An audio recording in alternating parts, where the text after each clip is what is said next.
Well, today I'm at Sherborne Castle, often referred to as Sherborne Newcastle, in the beautiful county of Dorset here in England.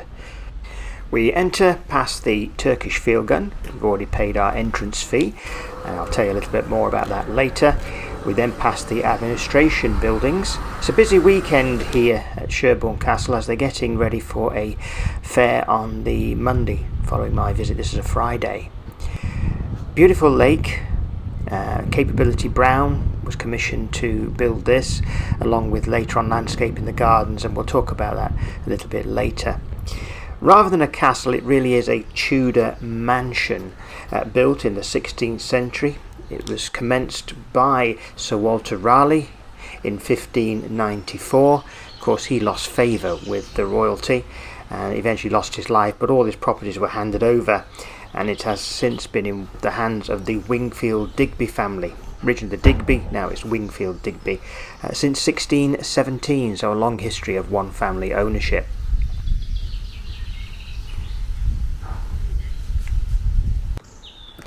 In this area we can see the game larders, the wooden structures, that one on stilts there and the smaller one, and also the ice house.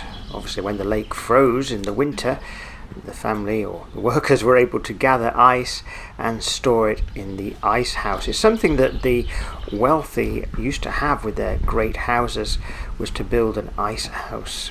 So we'll take a look inside the ice house. If you've never been in one, they're very well insulated with bricks and go deep into the ground. Just look at that arching over there.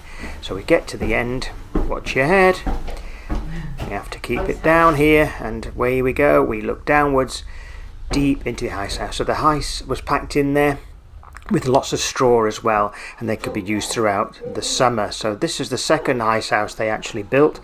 So very nice indeed, very old. And there's the museum.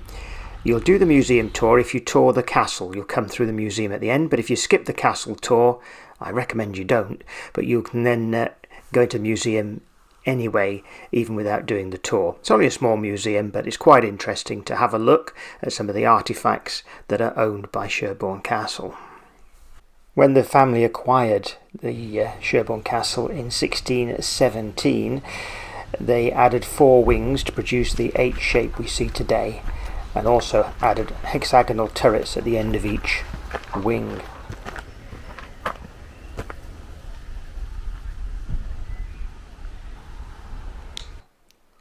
Now I do recommend that you take advantage of a tour of the castle. It is a little extra to go in, but the tour is very well worth it.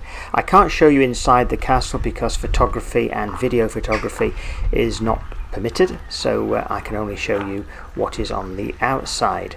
So please do enjoy the tour as we go round the gardens, see the many features, but certainly go into the castle, take advantage of that tour, and you'll see some fascinating things. It is lived in. The family are still there, and so it does have that lovely lived-in feel to it, and they have left the history as much as they possibly can in that building for you to see. It was in 1753 that Capability Brown was commissioned to create the lake, and then he was invited back later on, 1776 to 1778. He landscaped the gardens, creating 42 acres of gardens and 1,000 acres of parkland. In 1787, an extension was added to the west side of the house, so there were more bedrooms, improved staff accommodation and kitchens. Here's one of the boat houses. Imagine being able to take a boat out on that beautiful lake on a gorgeous day like we have today. It was in 1969 that the castle opened its doors to the general public. Now there are a couple of recommended routes to look around the gardens.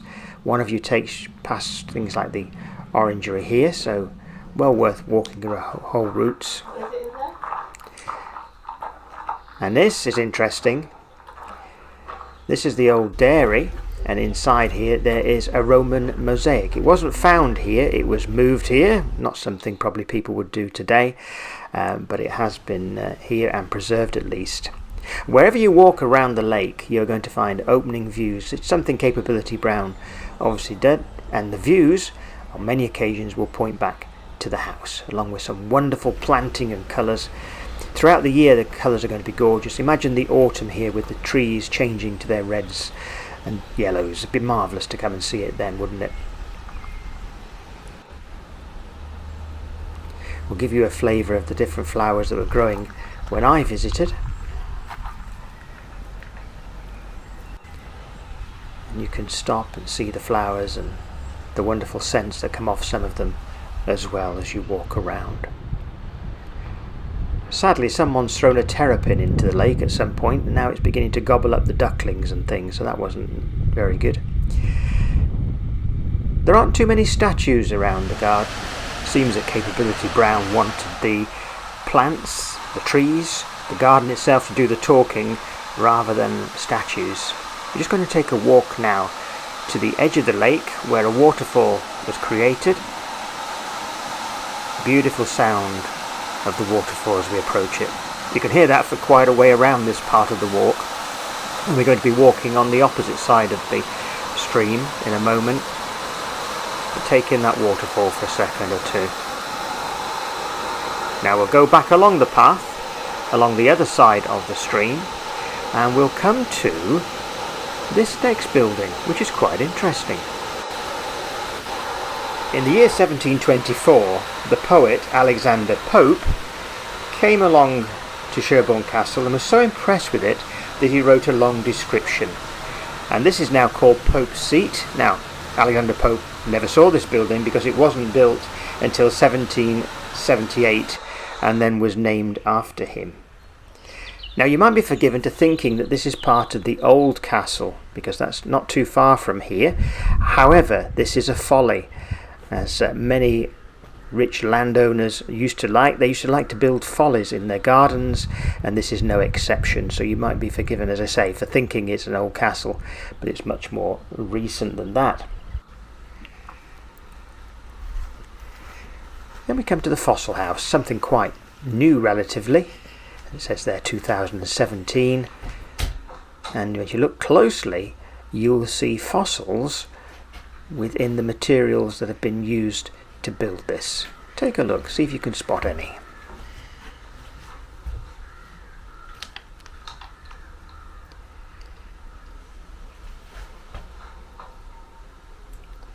Have you found any yet?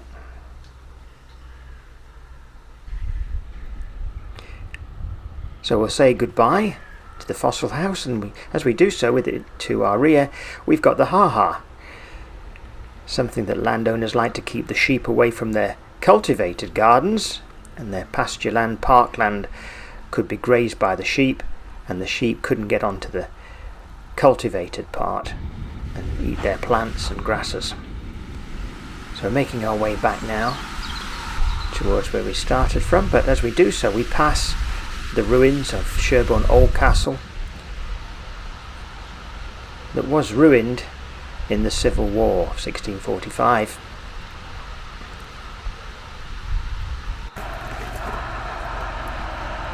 Let's walk through this lovely, that's wisteria, isn't it? Beautiful plant.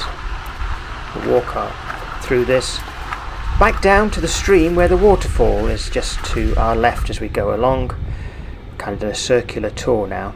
The gardens are quite nicely laid out. I'll leave a map for you at the end of the video for you to take a look at. Now we come to Walter Raleigh's seat.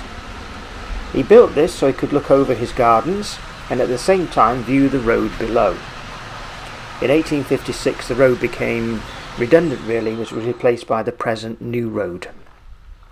So let's walk back now to the car, passing the statue we left, and I'll leave you this little map. You'll get a free one of these when you go round the gardens to guide you on the walks around and the many features. So do take a look, take your camera, and why not visit several times during the year to see the different colours? That would be nice, wouldn't it?